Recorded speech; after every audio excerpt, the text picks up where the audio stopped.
upang tayo po ay mag-umpisa na sa gawain natin sa umagang ito. Awitin po natin ito, To God be the glory.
Blessed is the man that walketh not in the counsel of the ungodly, nor standeth in the way of sinners, nor sitteth in the seat of the scornful. But his delight is in the law of the Lord, and his law that he meditated day and night. And he shall be like a tree planted by the rivers of water, that bringeth forth his fruit in his season. His leaf also shall not wither, and whatsoever he doeth shall prosper. Ang Diyos ang magpala sa mga talatang binasa natin. Sa umagang ito, tayo po ay manalangin.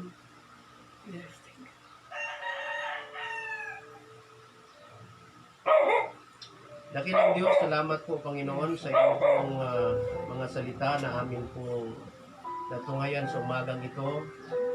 Nagpapasalamat po kami o Diyos sa inyong pong kabutihan sa amin, sapagkat patuloy niyo po kaming binigyan ng pagkakataon upang ang iyong mga salita ay amin pong marinig sa umagang po ito. Amin pong dinadalangin o Diyos sa mga oras na ito Panginoon, ang amin pong mga kasama, ang amin pong mga kaibigan at mga kamag-anak Panginoon sa malalayong lugar. Nawa o Diyos, ang iyong pag-iingat ay sumakanila sa umagang ito.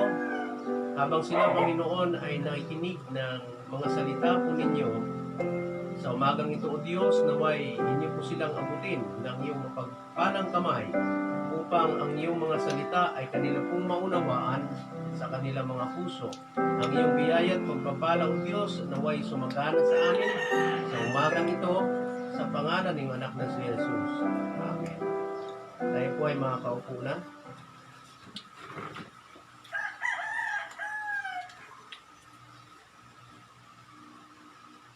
Awitin po natin sa umaga po ito ang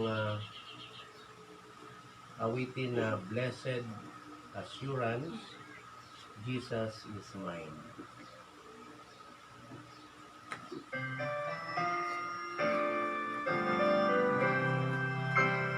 Blessed assurance, Jesus is mine.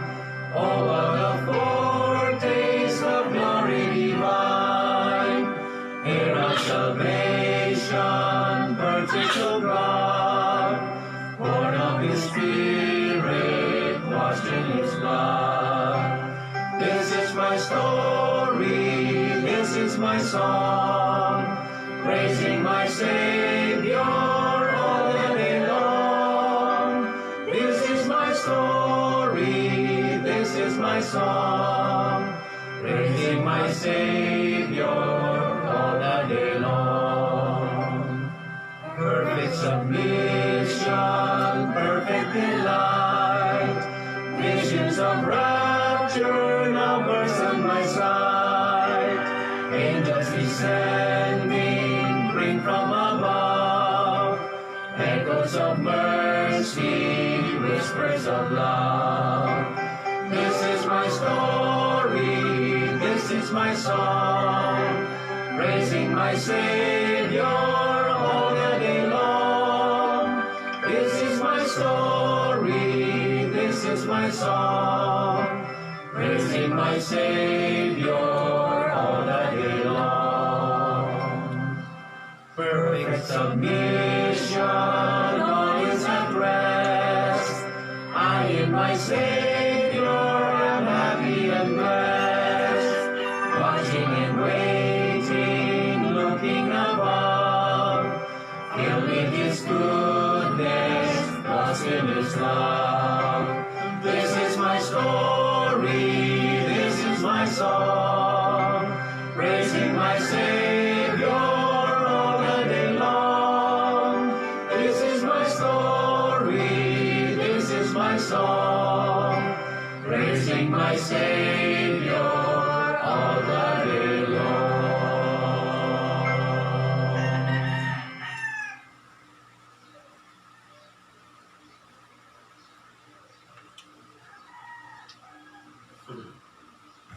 Para po sa ating pagpapatuloy, tayo po ay muling tumayo at atin pong pakinggan ang atin pong scripture reading na matatagpuan po sa aklat ng mga awit, Psalms chapter 27, verses 11 to 14. Mga awit, Kabanata 27, talata 11 hanggang 14. Ituro mo sa akin ang iyong daan, O Panginoon, at patnubayan mo ako sa patag na landas. Dahil sa aking mga kaaway, huwag mo akong ibigay sa kalooban ng aking mga kaaway, sapagkat mga sinungaling na saksi ay nagsibangon laban sa akin, at ang nagsisihinga ng kabagsikan. Ako sana'y nanglupaypay, kundi ko pinaniwala ang makita ang kabutihan ng Panginoon sa lupain ng mga buhay o ng buhay na may buhay.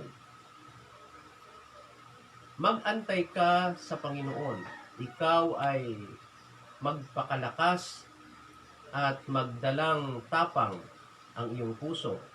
Oo, umasa ka sa Panginoon. The Lord is in His holy temple.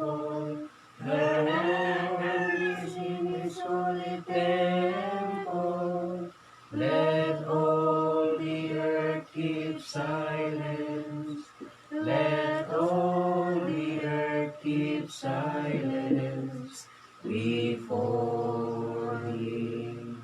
Keep silence, keep silence before Him. Amen. Tayo po ay makakaupo na. At sa atin pong pagpapatuloy, atin pong muli awitin itong Tell Me the Old Story. Tingnan po natin ito.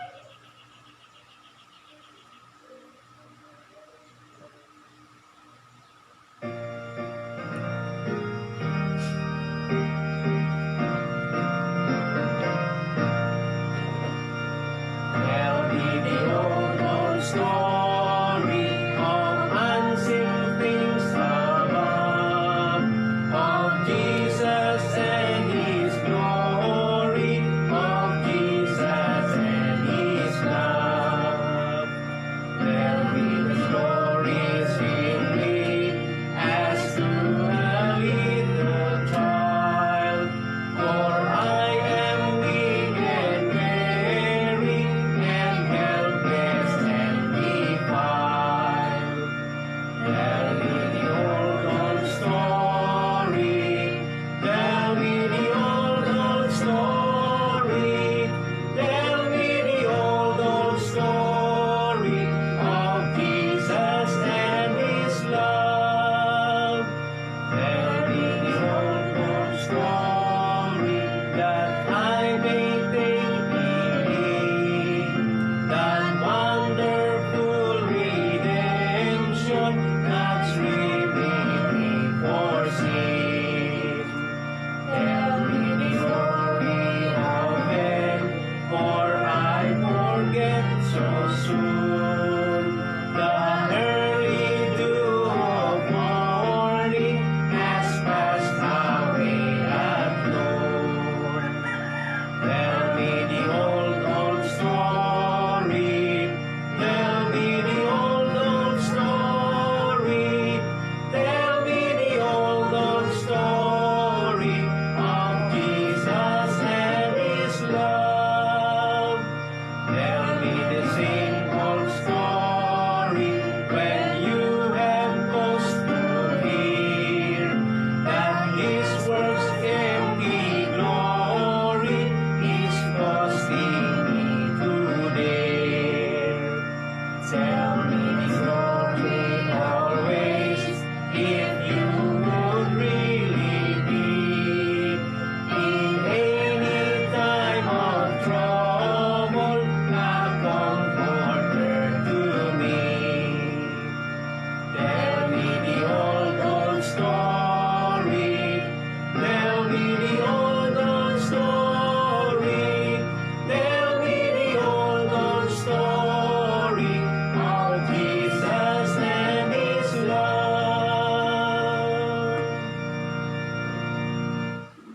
Tell me the old story.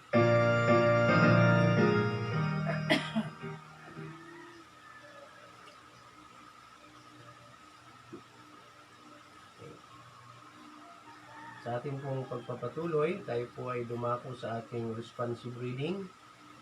Tayo po ay muling tumayo at ating pong buksan ang ating responsive reading.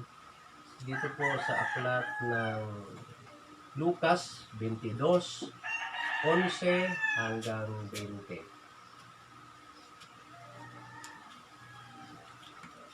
Lucas 22, 11 hanggang 20. At sasabihin ninyo sa puno ng sambahayan, sinasabi ng guro sa inyo, saan naroon ang tuluyang aking makakanan ng kordero ng Paskwa na kasalo ng aking mga alagad? At ituturo niya sa inyo ang isang malaking silid sa itaas na naggagayakan doon inihanda. At nagsiparoon sila at nasumpungan ayon sa sinasabi o sinabi niya sa kanila, at inihanda nila ang kordero ng Paskwa. At nang dumating ang oras ay naupo sila at ang mga apostol ay kasalo niya.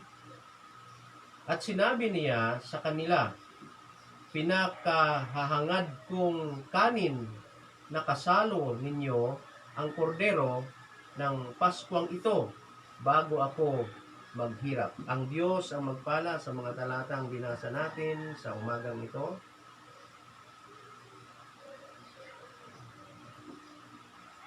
Glory be to the Father, and to the Son, and to the Holy Ghost, as it was in the beginning, is now, and ever shall be, world without end. Amen. Amen. Tayo po ay makaupo na.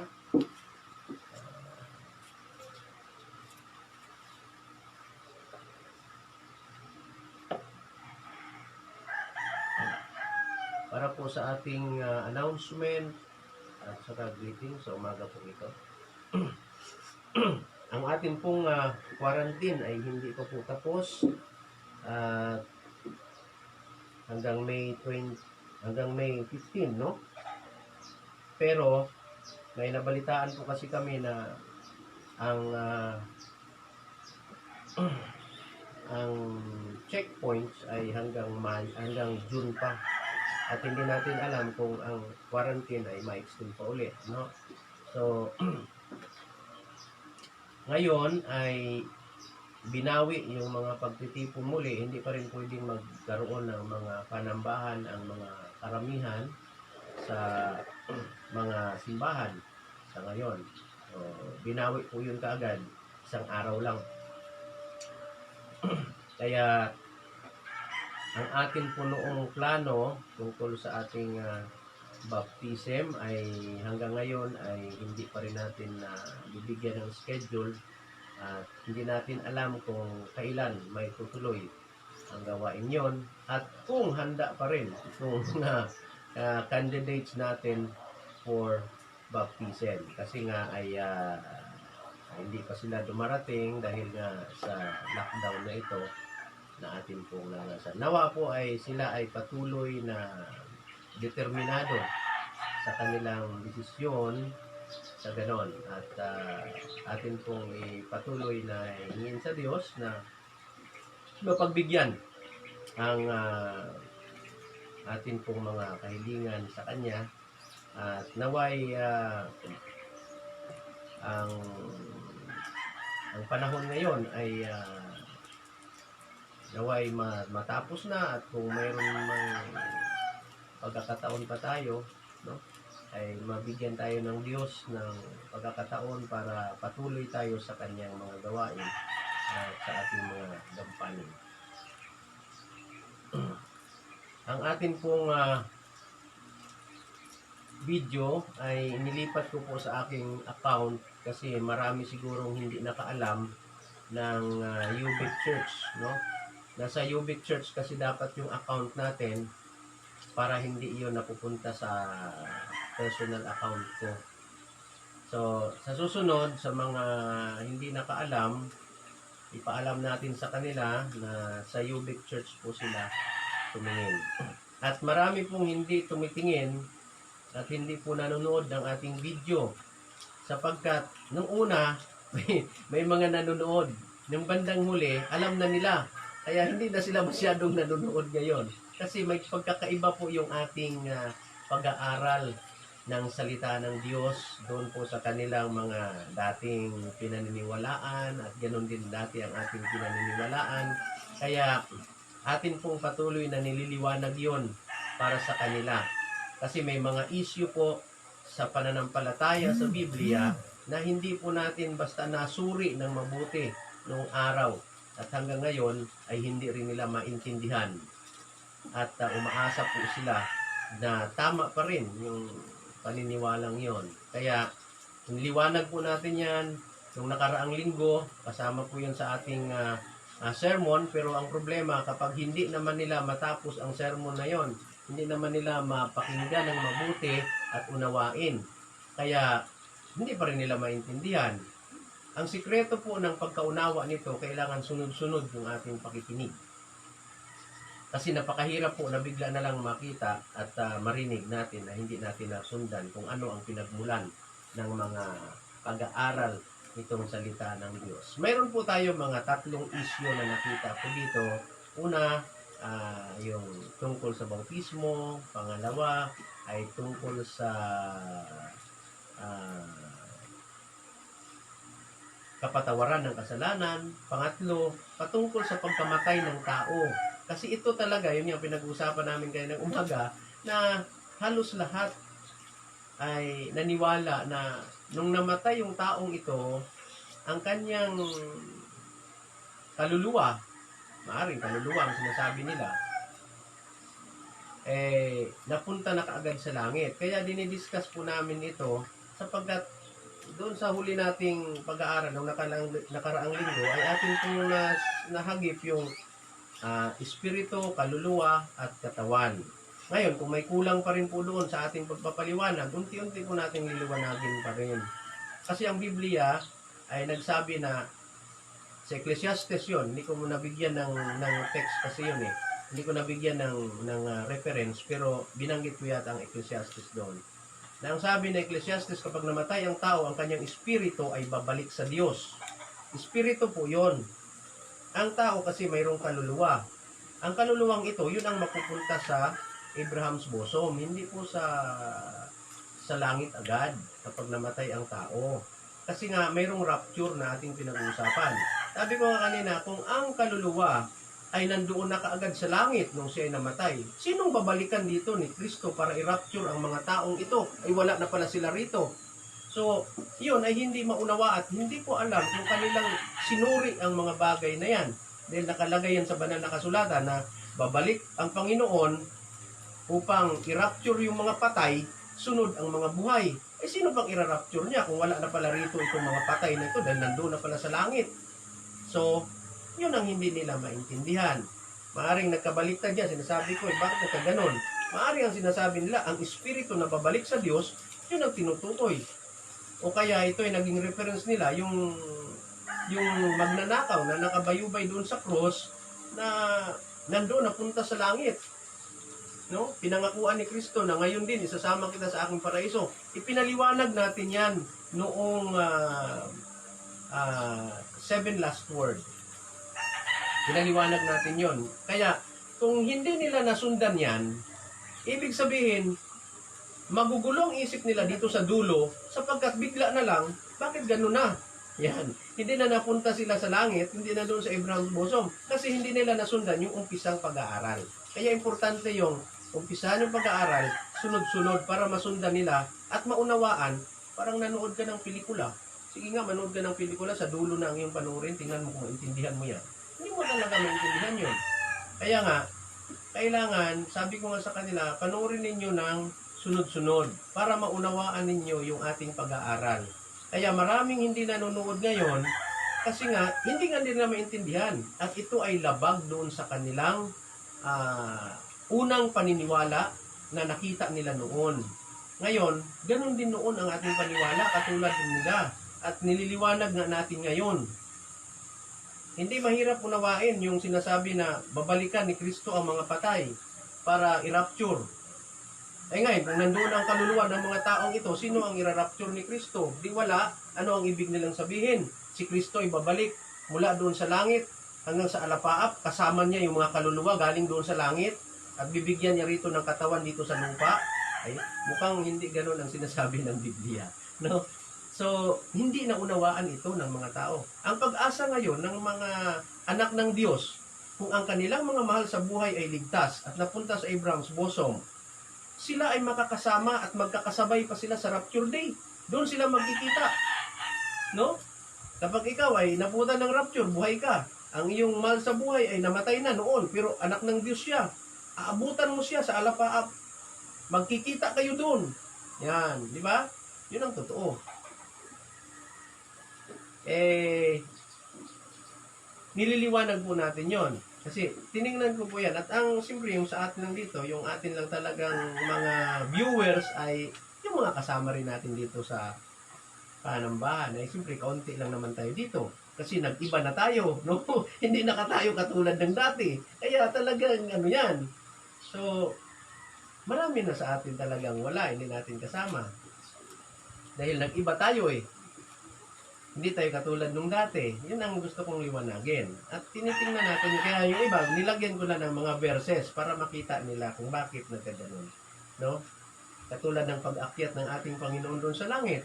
Ay hindi kasi isa-isa yun, nasasabihin ng Biblia, umakyat ako una, umakyat ang pangalawa, umakyat ang pangatlo, ay hindi nila makikita yun. No? Pero kung bigyan mo ng kahulugan ang mga sinabi ng ating Panginoon sa banal na kasulatan, makikita mo doon, abay, pumunta na nga pala siya doon at bumalik na. Yan, no?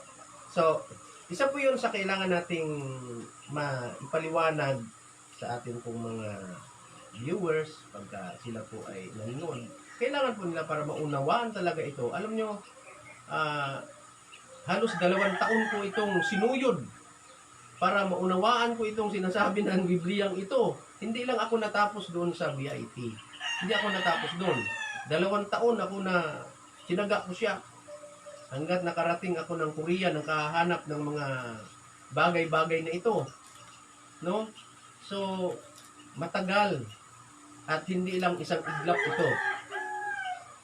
Kaya ganon, atin pong tangkilikin ang pakikinig ng salita ng Diyos. Kung minsan kasi sa haba, mahaba talaga ang pag-aaral natin. Tingnan mo nung nakaraang linggo, mahaba pala yun. Pero ako, hindi naman ako naiinip kasi gusto ko naman mapakinggan yung aking pinag-aralan doon. Ako mismo yung nakikinig eh. Pagkatapos nun, panunurin ko siya. No? Pinanonood ko yung aking pag-aaral doon. Kaya, dapat ganun ang ating gagawin. Kung gusto natin maunawaan ito, ay talagang panuorin natin. No? Atin po itong pakikinggan. So, ngayon po ay nasa aklat ng Revelation tayo. Kasi yung ating panahon ay iniugma natin doon. At mamaya ipagpapatuloy po natin kasi ang mga pag-uusap doon ay hindi na usapan na kung minsan ay kailangan ang nag-uusap dyan ay mga anak ng Diyos. Kasi ang pinag-uusapan doon ay mga anak ng Diyos na hindi na daranas ng ganong panahon. Kaya sa umagang ito, ipanalangin po natin ang ating pong mga kasama na hindi natin kasama ngayon, nawa ay maka-avail sila sa pakikinig ng salita ng ating Panginoon. Kaya tayo po ay dumako sa ating pananalangin upang magpasalamat tayo sa Diyos sa umaga pong ito. Kaya tayo pong muli ay tumayo para magpasalamat tayo sa ating Panginoon.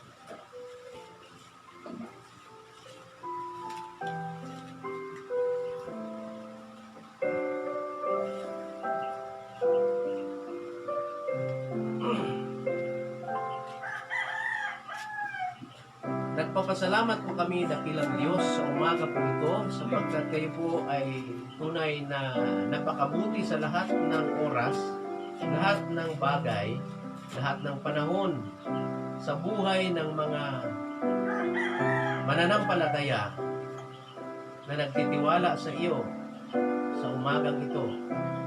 Amin pong inilalapit sa inyo, Panginoon, ang mga anak ng Diyos na nakakaalam ng katotohanan sa banal na kasulatan. Naway ang biyaya at pagpapala sa kanila, Panginoon, na mga material at mga pangangailangan ng bawat isa sa amin ay makamtan at sumagana.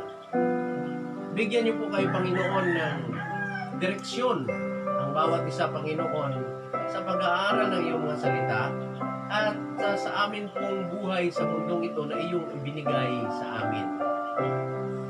Pangunahan niyo po sila, ang amin pong mga kasamahan na hindi namin kasama sa umagang ito. Nawa, O Diyos, ay maging tapat sila sa kanilang pananampalataya sa iyo na sila ay makasama, Panginoon, sa iyong pagbabalik into rapture day. At alam namin, O Diyos, ang requirements para makasama sa rapture na ito na inyo pong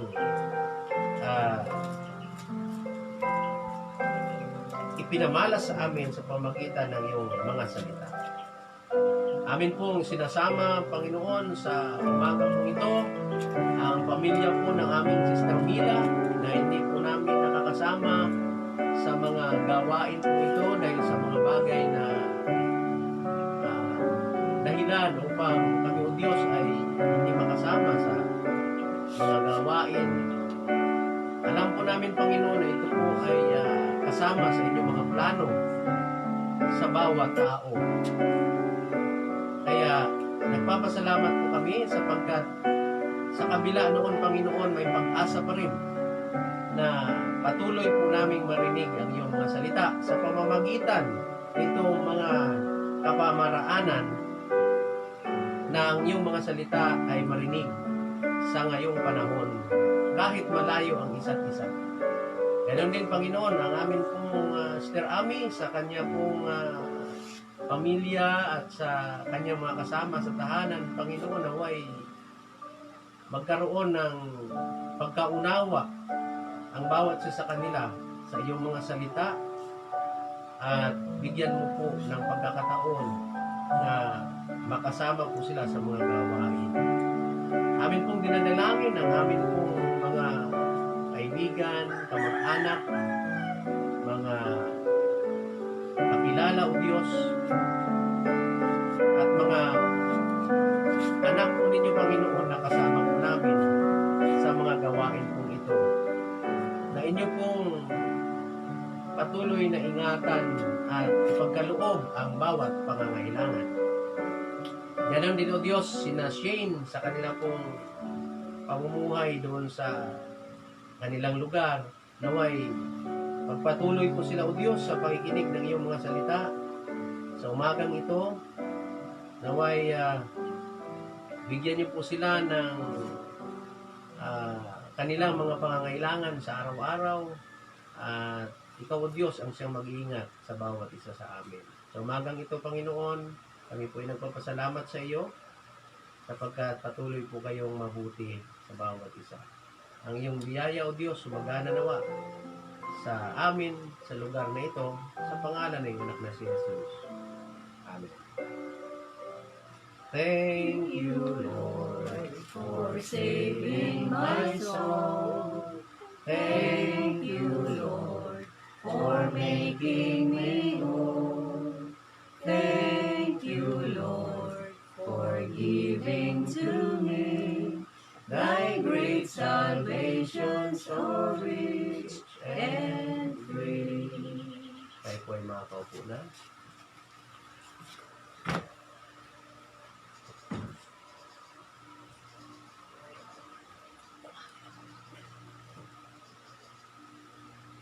Bago po tayo dumako sa ating pakikinig ng salita ng Diyos, tayo po ay muling umawit at awitin po natin itong He Hideth My Soul.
atin pong buksan ang ating mga banal na kasulatan dito po sa aklat ng Pahayag or Revelation chapter 13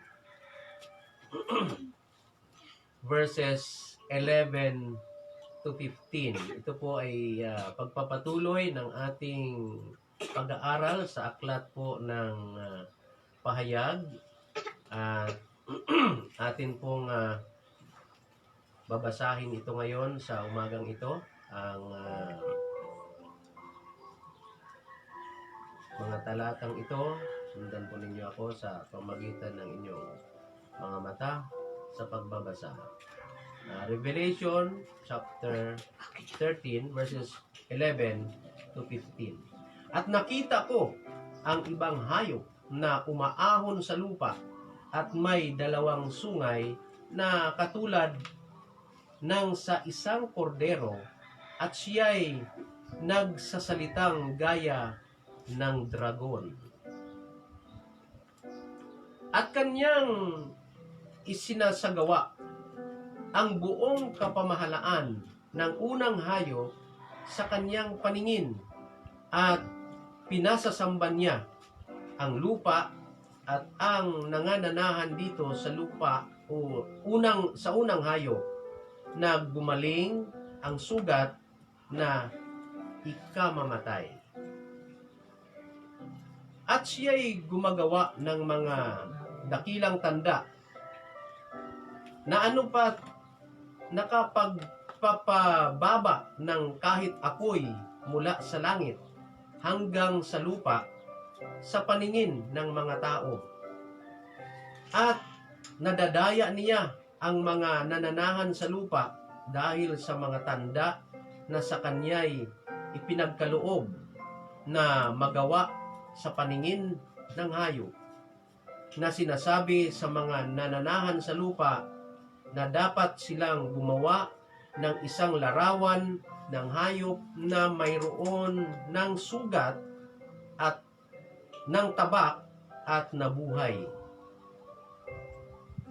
At siya'y pinagkaloobang makapagbigay ng hininga sa larawan ng hayop upang ang larawan ng hayop ay makapag-usap at maipapatay naman ang lahat ng hindi sumasamba sa larawan ng hayop. Tayo po ay manalangin sa umagang ito. Dakilang Diyos, salamat po sa mga salitang ito na inyo pong ipinahayag sa amin. Inyo po, O Diyos, itong ipaunawa sa bawat isa na makakarinig nito sa umagang ito, Panginoon. Tulungan niyo po ang bawat isa sa amin at ang iyong lingkod upang ang mga salitang ito ay amin po maunawaan at maipaunawa sa bawat isa. Samahan niyo po kami sa pangalan ng iyong anak na si Jesus. Amen. Tayo po ay mga kaupo na.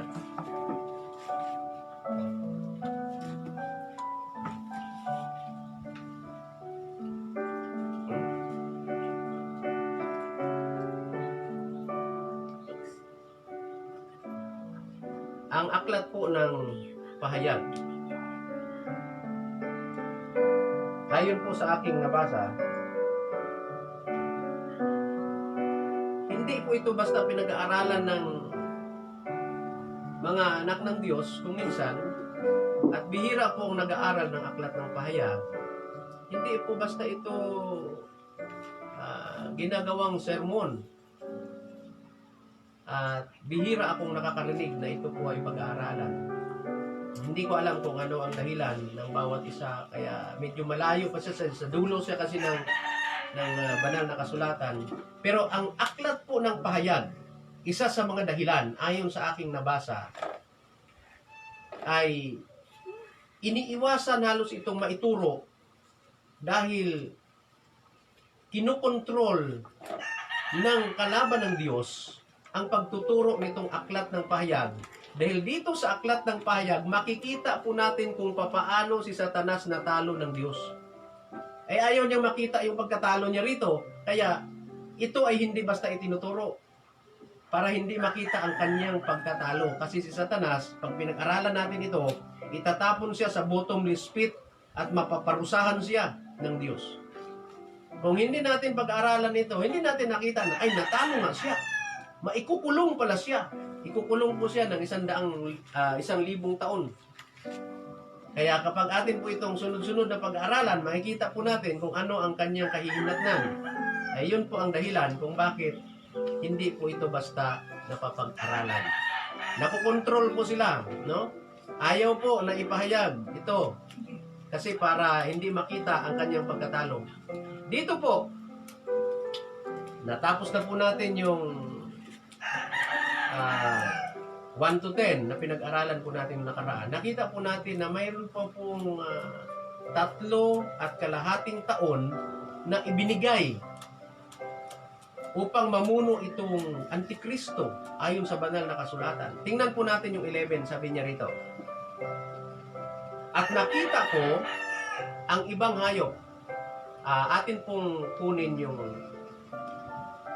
talatang English na translation dito po sa pag-aaral na ito para makita po natin.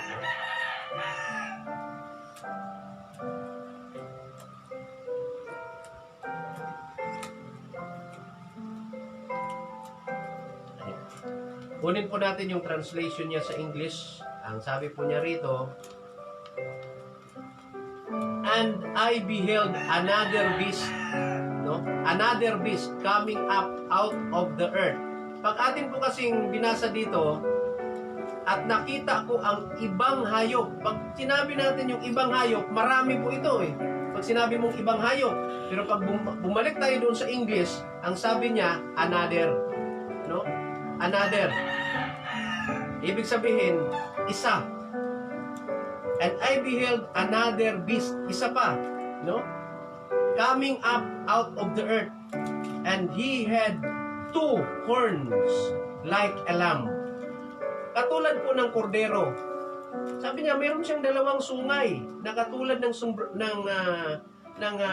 kordero. Ang kordero kasi ay larawan ni Kristo, hindi po ba? Kaya ang kanya rin ditong palabas ay isa siyang Kristo, no? Katulad siya ni Kristo. Kaya sabi niya, lumabas ang isa pang beast, ang isa pang halimaw na sinasabi po diyan dito. Pag sinabi mo yung beast is halimaw. Pero dito sa Tagalog, ang sabi niya ay hayop. No?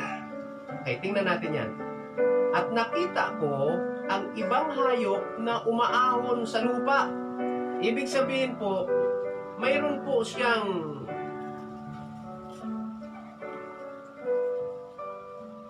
kapamahalaan na dito sa lupa ay lumilitaw ang kapamahalaan po ito.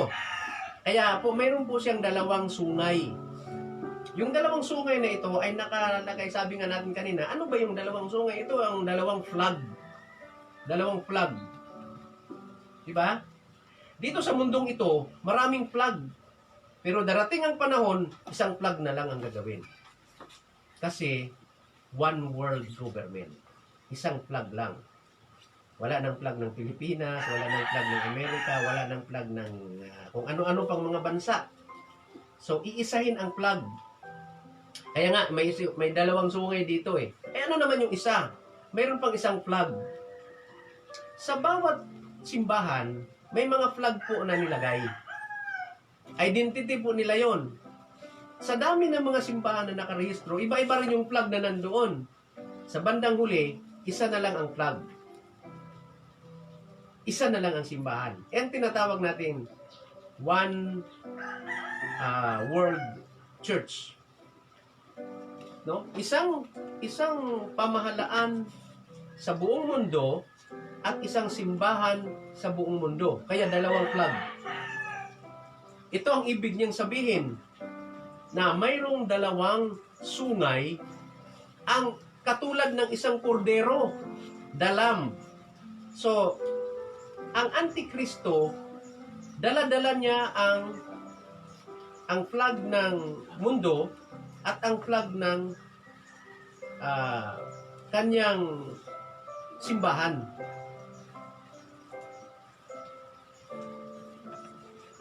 Kung atin pong mapansin, mayroon po tayong flag. Ayan. Ito po yung flag natin.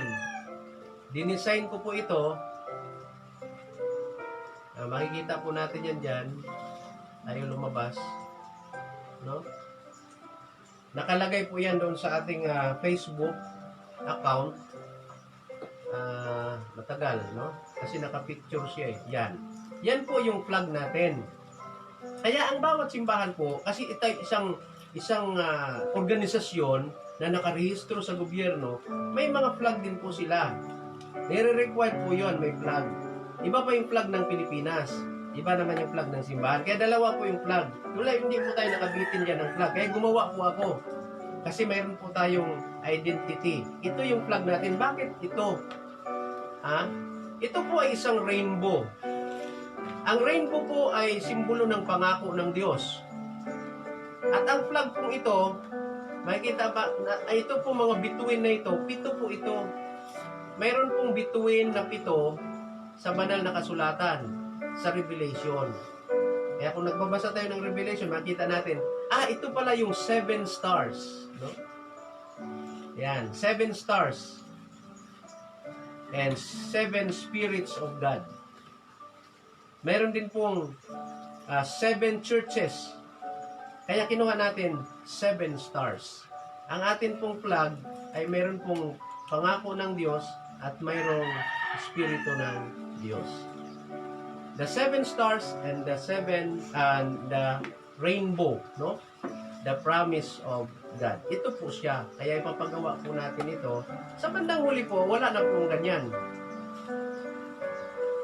Kasi iisahin na lang ang flag na yan. Kaya ang nakita po natin dito na isang mamamahala ay isang kapamahalaan. Sabi po niya rito, isang hayop kasi beast ito eh.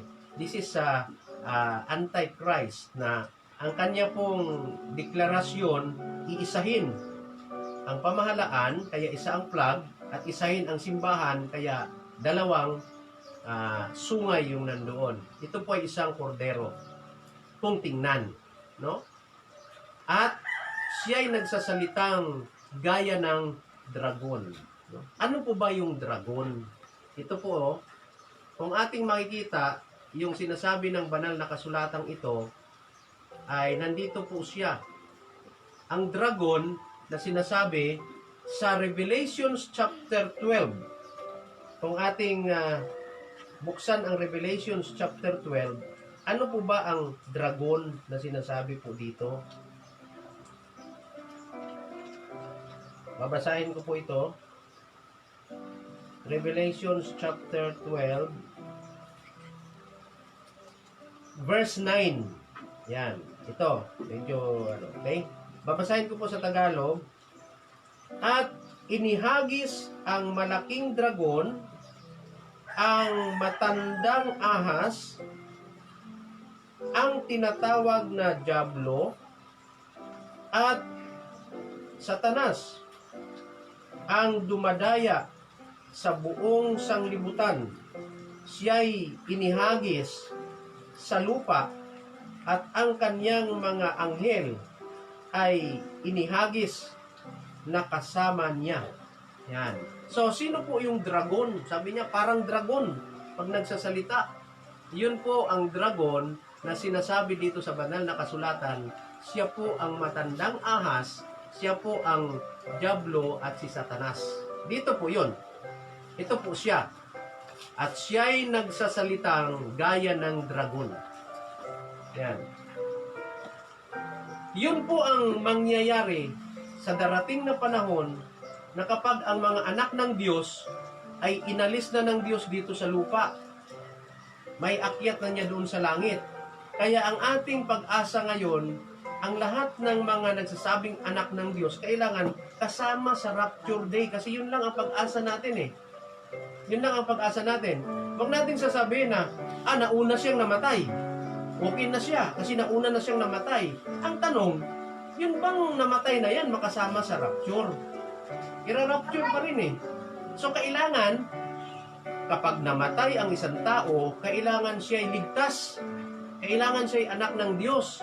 para kapag nauna siyang namatay, maghintay siya sa Abraham's bosom ng rapture day kasi babalik si Kristo para i-rapture sila.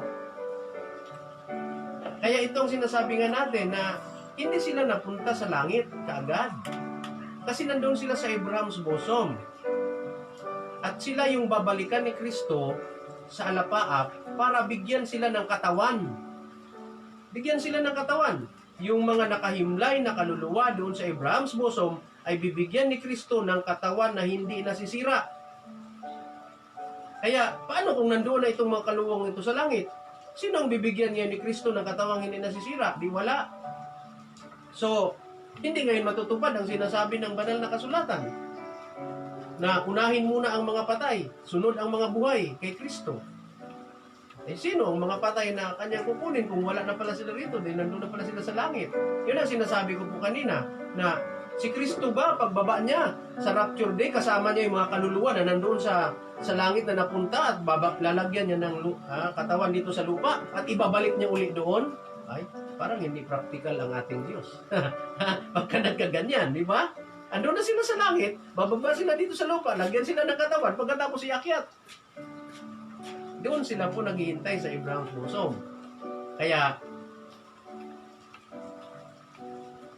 kung ito ang Abraham's bosom, dito sila, kukunin sila dito ng Panginoon, lalagyan sila ng katawan, at dadalhin dito sila sa langit. Maghihintay sila doon. Yan ang ibig nating sabihin. Kaya kailangan sigurado silang ligtas. Kaya, kung may mga kasama pa tayo sa tahanan na nauna nang namatay at sila ay ligtas, maghihintay sila sa Abraham's bosom at magkikita kayo sa alapaap kung ikaw naman ay ligtas din. At doon sa alapaap na yan, ang mga patay at mga buhay ay magkikita sila doon, saka sila dadalhin ni Kristo sa ikatlong langit. Ano ang gagawin? Sa ikatlong langit, atin na po yung pinag-aralan noon. Ano ang gagawin sa ikatlong langit kapag dinala na ni Kristo ang mga na-rapture ng mga tao dito sa lupa? Pupunta sila doon sa ikatlong, ihaharap sila sa Ama. Yan. Sa madalit salita, ihaharap sila sa Ama para sa wedding of the Lamb. Marriage of the Lamb. Yan, ganon, no? So, napag-aralan na natin yan. Yun ang mangyayari. Kaya, kailangan po ay may sistema yung ating pag-aaral ng salita ng Diyos. Kaya pala may tinatawag na systematic theology. Ayan. Pero hindi tayo ayon doon sa sinulat ng mga aklat, doon na sinasabing systematic theology. Hindi ko po yun nabasa lahat. Pamagat lang ang aking nabasa. Sabi niya, systematic theology. Ibig sabihin, may sistema yung pag-aaral ng salita ng Diyos. Ay kung mali ang sistema ng pag-aaral ng salita ng Diyos, ay di mali rin lahat.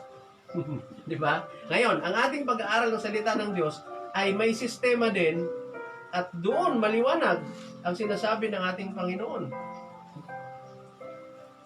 Ako nung araw, naniwala rin na pag namatay ang tao, diretso doon sa langit kaagad. Eh, hindi ko kasi alam yung sinasabi ng Biblia. Kaya, nung nalaman ko, hindi pala ganun. Kaya, kung ano ang malaman natin sa banal na kasulatan, bakit tayo mananatili doon sa hindi ayon sa sinasabi ng Biblia? Noong nakaraang linggo, sinabi ko po na ang Espiritu ang siyang didiretsa doon sa langit kapag siya namatay. Hindi yun ang kaluluwa. Kaya kung mapapanood nila yon, yung nakaraang linggo nating pag-aaral, ayun, nandoon na sila. No? Hindi na natin uulitin ngayon. Kaya katulad daw siya ng dragon pag nagsasalita.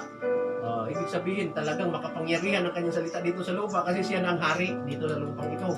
Wala na tayo kasi dito eh. Kaya wala nang ibang kakumpetensya siyang hari, no? Wala na rito ang banal na espiritu, wala na rito ang mga anak ng Diyos. Nandoon na sa langit silang lahat. Kaya itong si dragon, itong si Satanas ay naghari-harian dito sa mundong ito. Sa loob lang yan ng 7 taon. 7 taon lang siya. Hanggang 7 taon lang. Yun lang ang kanyang paghari-hari. At siya ay ikukulong sa loob ng 1,000 taon. Sa talatang 12, ang sabi niya, so alam na natin itong 11, at kaniyang isinasagawa ang buong kapamahalaan ng unang hayop sa kanyang paningin. Ano po ba yung unang hayop sa kanyang paningin? Ito po ay isang kapamahalaan, isang taong namamahala na kumbaga possess niya, no? Isang taong naniniwala o namamahala ng pamahalaan ay may digmaan, may mga kalaban, kaya ito siya nasugatan. Nasugatan siya, pero yung kanyang sugat na ikamamatay, kasi tao ito eh, tao siya. So ikamamatay, ay nagkaroon ng himala, nabuhay. Alam niyo po bang ginaya dito ang ating Panginoon? Doon sa cross, na siyempre si Kristo nabuhay din. So siya nabuhay din. Pero, isa itong pandaraya sa mga tao. At kaniyang isinagawa ang buong kapamahalaan ng unang hayop na kaniyang, sa kaniyang paningin at pinasasamba niya. No? At pinasasamba niya ang lupa at ang nanganganahan dito sa unang hayop. So, itong lumabas na bagong kapamahalaan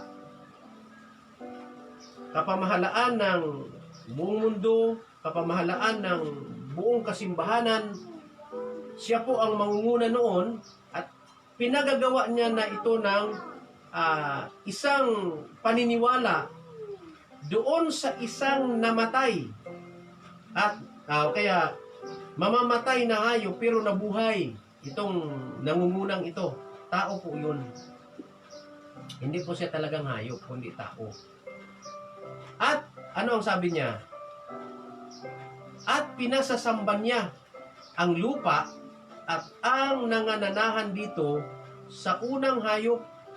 So mayroon po siyang una, yung first and 3.5 years na siyang nangasiwa at siya'y namatay, siya'y sinugatan ng ikamamatay at nabuhay. So nalalagyan siya na ngayon ng imahin. No? Lalagyan siya ng imahin.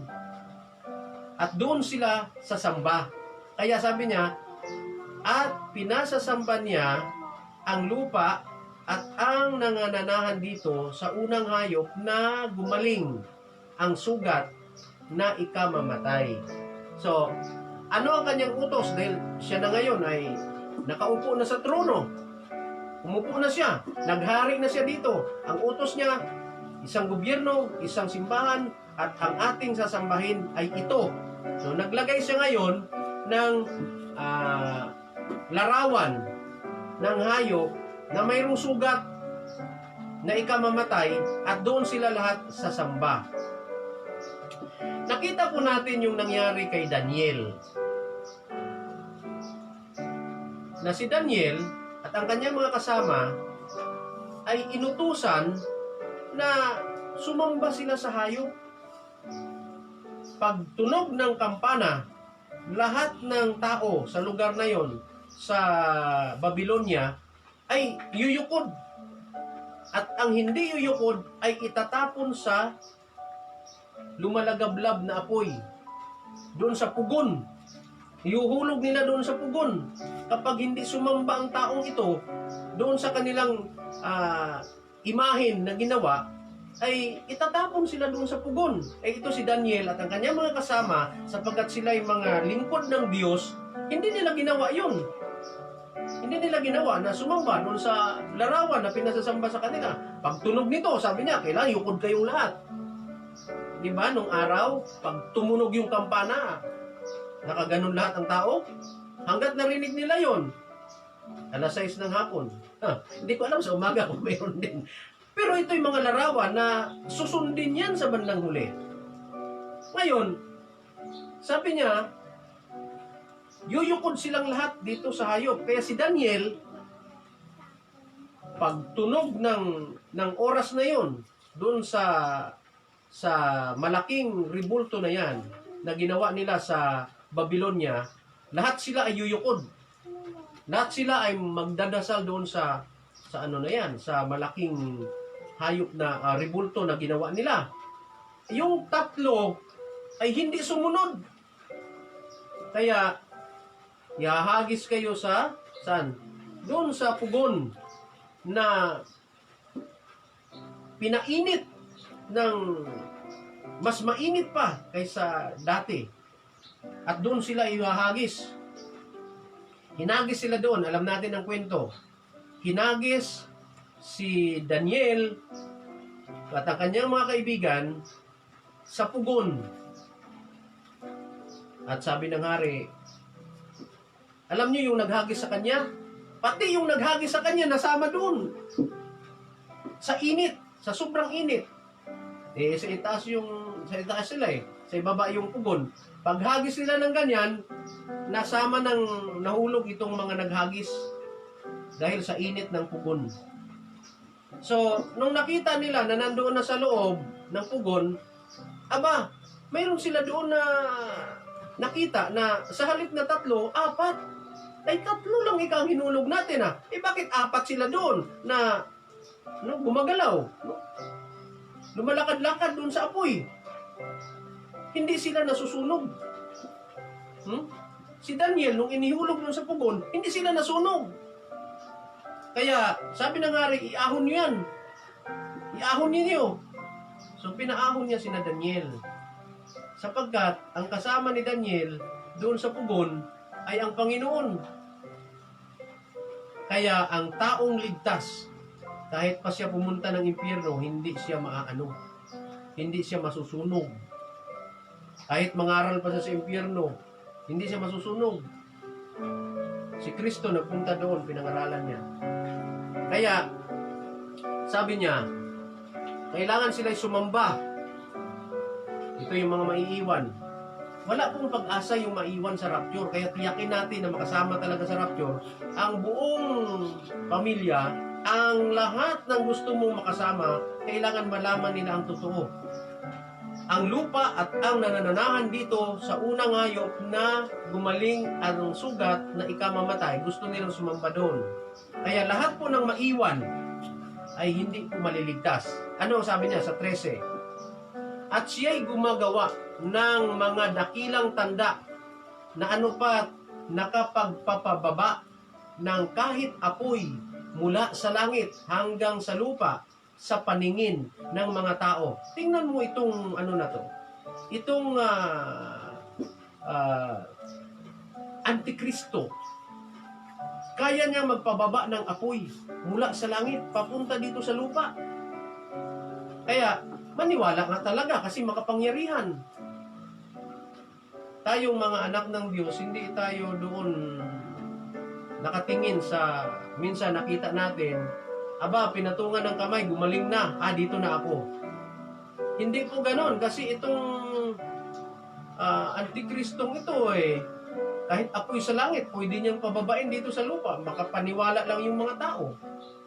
Kaya, kailangan ayon sa banal na kasulatan ang sinasabi ng ating pananampalatayang ito. Ano pa pagpapababa ng kahit apoy mula sa langit hanggang sa lupa sa paningin ng mga tao. Hinahangaan po ito ng buong mundo kasi makapangyarihan po siya. Apoy sa langit, kanyang pababain dito sa lupa. Sa talatang 14, at nadadaya niya ang mga nananahan sa lupa dahil sa mga tanda na sa kanya'y ipinagkaloob na magawa sa paningin ng hayop na sinasabi sa mga nananahan sa lupa na dapat silang gumawa ng isang larawan ng hayop na mayroon ng sugat ng taba at nabuhay. Okay, ano ang requirements ng mga taong maiwan dito? Pag sinabi niyang sasamba kayo sa ribultong ganito na inilagay doon at may kapangyarihan, itong ribultong ito pwede nang magsalita. Ang sabi niya, gumawa rin kayo. So sa mga bahay-bahay, magkakaroon. Tingnan mo to Ano ang sabi niya? na dapat silang gumawa ng isang larawan ng hayop na mayroon ng sugat, ng tabak at nabuhay. So sa loob ng bahay, hindi lang doon sa kanilang One World Church, sa loob din ng bahay, nire-require na magkaroon ng ganito. Bakit? Kasi po, halimbawa, sa Jerusalem yan, hindi naman pupunta ang tao taga Pilipinas doon sa Jerusalem para doon sila sasamba. Kaya anong gagawin? Manunood lang sila ng kanilang pananambahan. Katulad nito. Ha? Katulad nito. Naka-live. Naka-internet. At mayroon silang ribulto. Doon sila. Yuyukod sila doon sa kanilang ginawa na yun. Na larawan.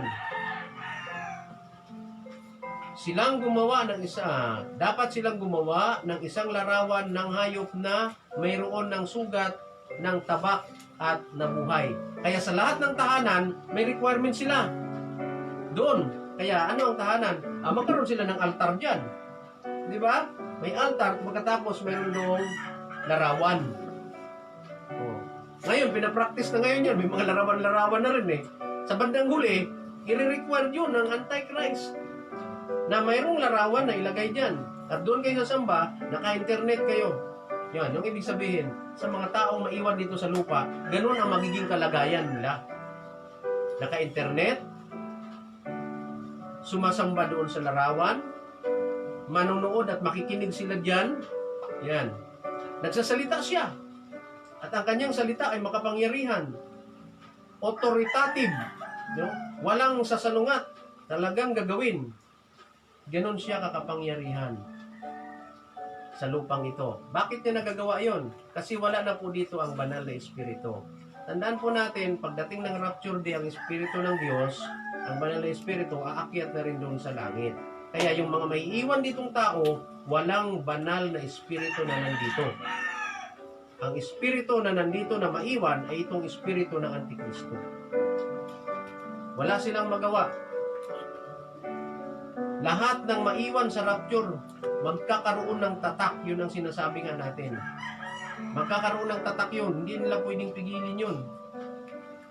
Kaya lahat ng mayroong tatak, kahit alam pa niya ang totoo, hindi na siya maliligtas kasi yung tatak na yun, yun ang dahilan kung bakit hindi ka matanggap. At siya ay pinagkaloobang makapagbigay ng hininga sa larawan ng hayop. Tingnan niyo po yung kanilang gagawing larawan. Maglalagay silang larawan doon sa bawat bahay. Magsasalita yung larawan. Magsasalita. Di ba ngayon, may naririnig tayo. Uy, nagsalita yung larawan ganito. Tingnan mo, pinapractice na. Ha? May mga ganon-ganon na. Sa bandang huli, talaga makita mo yan. Ngayon, nasa ilalim ng mga investigasyon, yung sinasabing, totoo nga ba talaga na nagsasalita ito? Totoo bang naglulumuluha ito? Totoo bang gumagalaw ito? Ini-examine pa ngayon. Pero sa bandang huli, hindi na ini-examine kasi proven and tested na. Yun ang ibig sabihin dyan. Kaya natural na talagang nagsasalita. Nagsasalita. Sabi niya nilagyan niya ng espiritu ng pagsasalita. Ang larawan na yon na hayop na kanilang sasambahin. No? Nakapagbigay ng hininga sa larawan ng hayop upang ang larawan ng hayop ay makapag-usap at maipapatay naman ang lahat ng hindi sumasamba sa larawan ng hayop. Tingnan mo yan. Lahat ng hindi sasamba sa larawan ng hayop, ipapapatay. Saan sila pupunta? Yung mga hindi sasamba sa larawan ng hayop, yun ang mga tatakas, mamumundok. Hindi po yun mga sinasabing hintil. Tayo kasi mga hintil eh. Sila lang po yung mga Hudyo. Kasi hanggang ngayon, ang Hudyo naghihintay ng pagbabalik ng ating Panginoon na sinasabing ang Panginoon ay maghahari sa sanlibutan ito. Kaya si Kristo, hindi pa rin nila kinikilala ngayon. Kung mayroon mang iilan na kumikilala, iilan lang yan. Yung mga talagang naaralan lang ng gusto. Ay sila, mararapture yun. Yung mga Hudyo, na sa ngayon ay nakaalam ng katotohanan patungkol kay Kristo na kanilang tagapagligtas, masasama sila sa rapture day. Pero ang mga Hudyo na hindi nila kinilala si Kristo, naghihintay sila kay Kristo, pagdating ng panahon, nagkaroon ng Antikristo, hindi naman nila tatanggapin. May tatak. Hindi rin sila magpatatak. Sila ay tutugisin. Magtatago sila ngayon. Hanggat dumating ang pagbabalik ng ating Panginoon sa Millennial Kingdom. At doon ang mga Hudyo ay bigyan ng pagkakataon na sila ay makapasok sa kaharian ng Diyos dito sa lupa. Wala silang tatak. Dahil kung may Hudyo na matatakan sa mga panahong yan ng Antikristo, hindi rin siya maligtas. Kasama na rin siya doon. Hindi siya mamumundok. Lahat ng may tatak, hindi mamumundok. Dito sila lahat sa lupa mabubuhay. Mabubuhay sila na suportado. Wala silang problema pagdating sa kanilang mga pangangailangan sa araw-araw. Kasi nga, lahat ng kayamanan ng mundong ito ay gagamitin ni Antikristo para ibigay sa mga tao at mamuhay sila ayon sa kanilang gusto. Basta sumamba lang sila sa larawan. Yun lang. Sumamba kayo. Sabi niya, lahat ng gusto niyo ibibigay. So, mananagana sila sa pangunguna ng Antikristo. Ang kapalit ay ang kanilang pagsamba. Kaya, dapat ang mga tao ngayon, alam nyo, parang sasabihin natin, matagal pa, dumating ang... Walang sinyalis eh. Wala. Ang tao ay natural na namubuhay, kumakain, naghihintay pa rin sa pagdating ng ating Panginoon, pero hindi naman talagang, ay darating na kaya? Wala. Wala. Walang ganun na pakiramdam. Kaya ang tao, pabanjing-banjing pa. Di ba? Hindi sabihin, bakit ang tao takot mamatay? Ayaw pa nilang umuwi sa Diyos. Pag ang tao takot mamatay, ayaw nilang umuwi sa Diyos. At ayaw pa nilang, hindi pa sila handa, ang ibig sabihin. Hindi handa. Kasi, nag-aalala sila sa mga maiiwan dito sa lupa. Kaya hindi sila handa. At ang hindi pagiging handa ng tao ay sinyalis na nanganganib ang kanyang kaligtasan sa Diyos. Hindi handa eh. Sabi nga ng isa nananalangin salamat sa Diyos kasi nabuhay pa ako. Pag gising ko sa umaga, gising ako na buhay. Yan, kaya nagpapasalamat siya. Sabi ko, paano kaya kung paggising mo sa umaga ay nandoon ka sa kaharian ng Diyos? Nandoon ka sa palasyo ng Diyos, gumising. At isa ka sa pararangalan ng Diyos. Ano ang gusto mong piliin? Kaya tayo, minsan ay salamat, gising pa ako ngayon. Salamat na pa ako. Ibig sabihin ay nagpapasalamat tayo sa ating kalagayan ngayon sa Diyos, pero hindi nangangahulugan na tayo ay ayaw nating bumalik sa Diyos. Kaya kailangan maging handa kasi katulad po yan ng baha. Walang kaabog-abog. Nung sinasabi ng tao, ay nako, maaraw ngayon.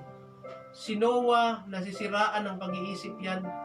Paano mo sasabing uulan? Ay ang init ng araw. Walang naramdaman yung mga tao. Kaya sila, tuloy ang kanilang kasiyahan. Sige, tuloy sila. Sige. Kain, inom, lahat ng gusto nila, gawin nila doon. Isang araw, sumarado ang arka. Hindi na mabuksan. Sa loob ng isang araw, sumara. Hindi na mabuksan. Pagkatapos bumuhos, umitim ang langit. Napuno ng ulap. Maitim na. Alam mo, sa loob lang ng isang araw, kayang paitimin ng Diyos. Bumuhos ang malakas na ulan. Bumukas ang lahat ng balong sa lupa. Nagsalubong. Namatay silang lahat. 8 lang ang nakaligtas. Bakit? Yung 8 lang ang handa. 8 lang ang naniwala na mayroong darating na baha. Kaya wala pong sinyalis eh. Wala pong pinakita na ganitong mga mangyayari, ganyan. Wala. Lagi pong handa. Kaya ang pinakamaganda, pag natulog yung tao, ang pagising niya nasa palasyo. Ayun ang maganda. Pero pagising mo, palasyo. Oh, hindi ka doon sa maliit mong kwarto. Pagdating mo doon, palasyo pa lang yung, pero mo sa palasyo ka, yung mga taong maiwan dito sa lupa ay malungkot sa iyo. Pero ikaw na mga umalis na, pumunta ka doon sa ilalagay sa iyo ng Diyos, ay masaya ka. Yun nga lang, ayon sa banal na kasulatan, hindi naman ikaw pupunta ka agad doon ng diretso. Kasi magra-rapture pa tayo. Kaya punta ka sa Abraham's bosom. Ha? Doon. Kaya nga, ang tawag doon ay rest. No? Sa kanyang kapahingahan. Kasi kapag ang tao ay namatay sa lupang ito, pupunta lang doon siya sa kanyang kapahingahan. Magpapahinga siya roon. Maghihintay siya ng rapture day. No? Kaya hanggat hindi dumarating ang ating Panginoon in rapture day, namamahinga yung mga taong anak ng Diyos na nauna na umalis sa lupang ito. Kaya, binigyan ko lang yun ng example. Alin ang iyong pipiliin? Paggising mo, nasa palasyo ka ng Diyos? O paggising mo, nasa higaan mong maliit? Ha? No? Sa atin pong nakikita sa panahon ngayon, hindi natin alam kung hanggang kailan tayo na nandito sa mundong ito. Kasi anytime pwedeng mangyari. Hindi natin alam ang plano ng Diyos kahit alam natin na mayroon siyang plano. Kaya yun ang dapat nating paghandaan. Dito sa lupang ito, marami tayong mga achievements na makamit. Ang ating lupang katawan ay gusto nating sumaya at mabigyan ng kasiyahan. Pero hindi kaya higit na masaya kapag ang katawan mo ay nandoon sa langit kasama ang Diyos. Bibigyan ka ng katawan na hindi masisira. Minsan kasi nanghihinayang talaga ang tao at maraming panghihinayang ang tao sa mundong ito. Kaya nga, dapat ang buong pamilya kasama para hindi ka manghinayang. Minsan, pag tinitingnan ko yung sasakyan, paano itong sasakyan pag naiwan na ito? Dito na lang to. Di ba? Oh. Kaya, kailangan alam na natin yung ating patutunguhan pagdating ng araw. Mapalad tayo kapag sa ating panahon naganap ang rapture day. Bakit? Hindi ka na mamahinga ng paghihintay sa Abraham's bosom. Diretso ka sa langit eh. Yun ang diretso. No? Pag ni-rapture ang tao, hindi na siya doon pupunta sa Abraham's bosom. Maghintay, hindi. Diretso sa ating Panginoon. Bibigyan siya kaagad ng katawan na hindi nasisira. Ganon yun. Pero kapag ang tao ay namatay at napunta sa Abraham's bosom, maghihintay pa doon. Hindi natin alam gaano katagal. Kaya minsan nalulungkot ang mga taong naiwan kasi hindi kanila makakasama. Pero pagdating na sila iligtas, makasama nyo sila ng sabay-sabay. Kaya yung buhay natin dito sa mundo panandalian at pansamantala lang. Darating tayo sa buhay na binigay ng Diyos at inilaan ng Diyos sa atin na walang hanggan. Yun ang kailangan nating targetin sa buhay, goal sa buhay natin. Na ang buhay na walang hanggan na ito ay mapunta sa atin at mamuhay tayo na kasama ang Diyos habang panahon. Sayang ang buhay kapag hindi napunta sa Diyos. Kasi wala tayong magagawa para doon. Nawa sa umagang ito, atin pong maunawaan ang salita ng ating Panginoon.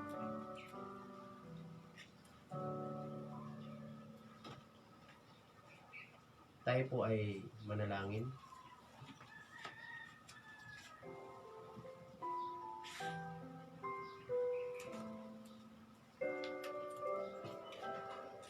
Salamat dakilang Diyos sa inyo pong mga salita na amin pong narinig sa umagang ito.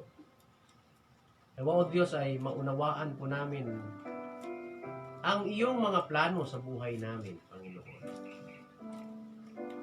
Bigyan niyo po kami ng sapat na kaalaman upang ang iyong mga salita ay magbigay sa amin, Panginoon, ng inspirasyon sa kabila ng pamumuhay sa mundong ito.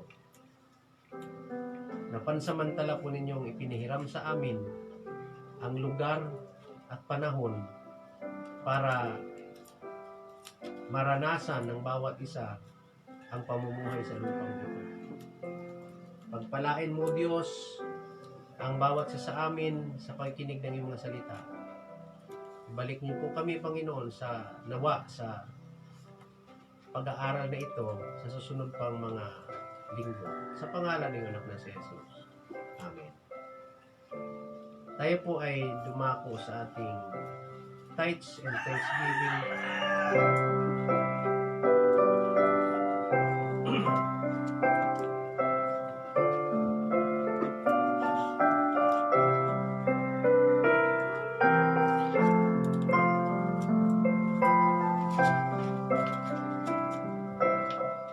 Tayo po ay tumayong lahat. Tayo po ay manalangin. Salamat dakilang Diyos muli sa umaga pong ito. Sa mga biyaya at pagpapala po ninyong ipinarating sa amin. Muli, Panginoon, amin po itong binabalik sa inyo upang ang mga bagay na ito, O Diyos, ay lalong sumagana sa amin at inyo po kami pagkatiwalaang muli. Salamat sa iyo, Diyos, sa umagang ito sa pangalan ng anak na si Jesus. Amen. Praise God from whom all blessings flow. Praise Him, all creatures here below. Praise Him above, ye heavenly hosts. Praise Father, Son, and Holy Ghost. Amen.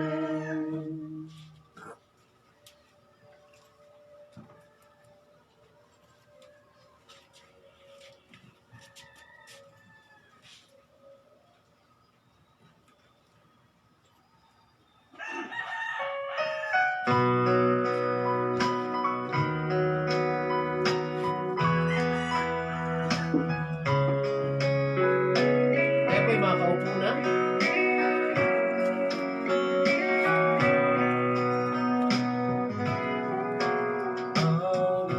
Wonderful Savior is Jesus my Lord. A wonderful Savior to me. He hideth my soul in the cleft of the rock, where rivers of pleasure unseen. He hideth my soul in the cleft of the rock that shadows a dry, thirsty land. He hideth my life in the depths of His love, and covers me there with His hand,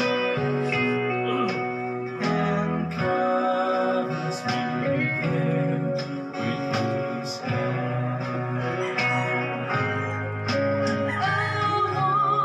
Wonderful Savior is Jesus my Lord. He taketh my burden away.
Numberless blessings, each moment He crowns, and filled with His fullness divine.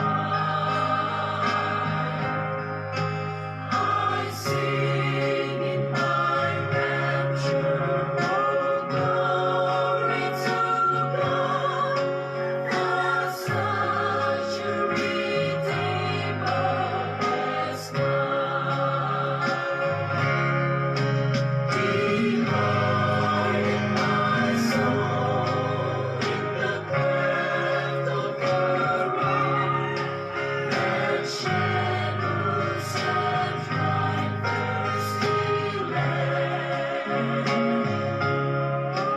Delight my life in the depths of His love, and covers me there with His hand, and covers me there with His hand. When clothed in His brightness, transported I rise to meet Him in clouds of the sky. His perfect salvation is wonderful love. I shine with the millions on high. He hideth my soul in the cleft of the rock, that shadows and dry thirsty land. He hideth my life in the depths of His love, and covers me there with His hand, and covers me there with His hand. Tayo po ay tumulong lahat sa umagang ito para po sa ating panghuling awitan. Ating pong awitin ito.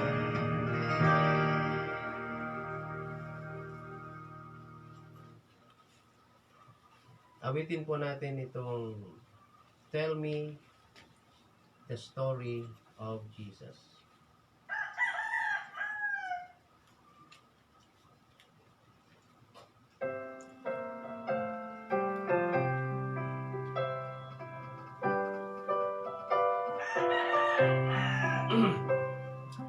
Tell me the story of Jesus, write on my heart every word. Tell me the story most precious, sweetest that ever was heard. Tell how the angels and chorus sang as they welcome His word.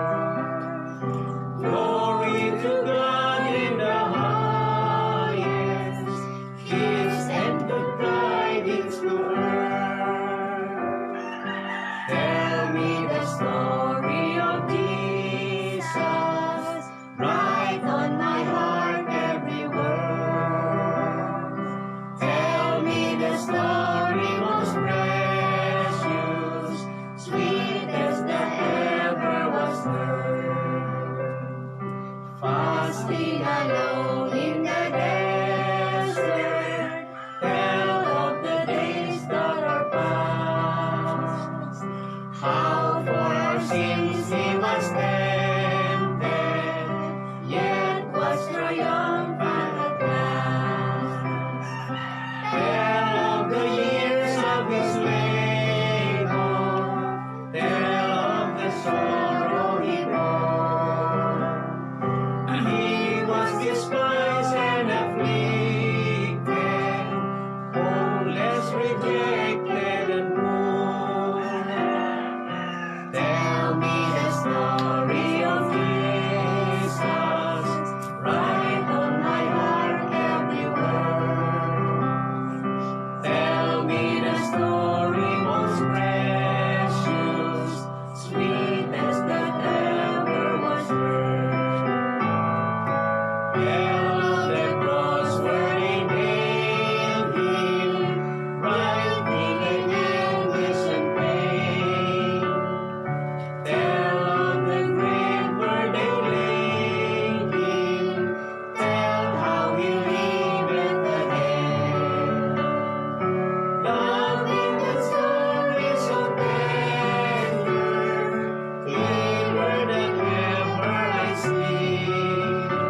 ito.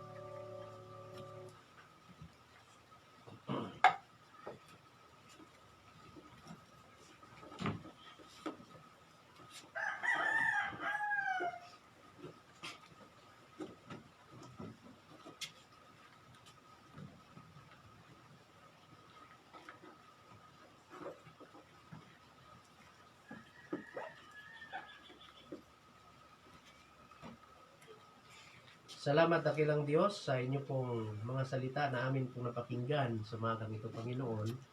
Nawa sa amin pong paghiwa-hiwalay sa umaga pong ito ay patuloy niyo pong patnubayan ang bawat isa sa amin at ang iyong mga salita, O Diyos, ay laging nagpapaalala sa amin patungkol sa iyong mga ginawang kabutihan sa buhay namin. Salamat, O Diyos, sa umagang ito. Ang iyong pag-iingat nawa ay sumagana sa bawat isa sa pangalan ng iyong anak na si Jesus. And now to the only wise God, our Savior, be glory and majesty, dominion and power, now and forever. Amen. Amen. Amen. Amen.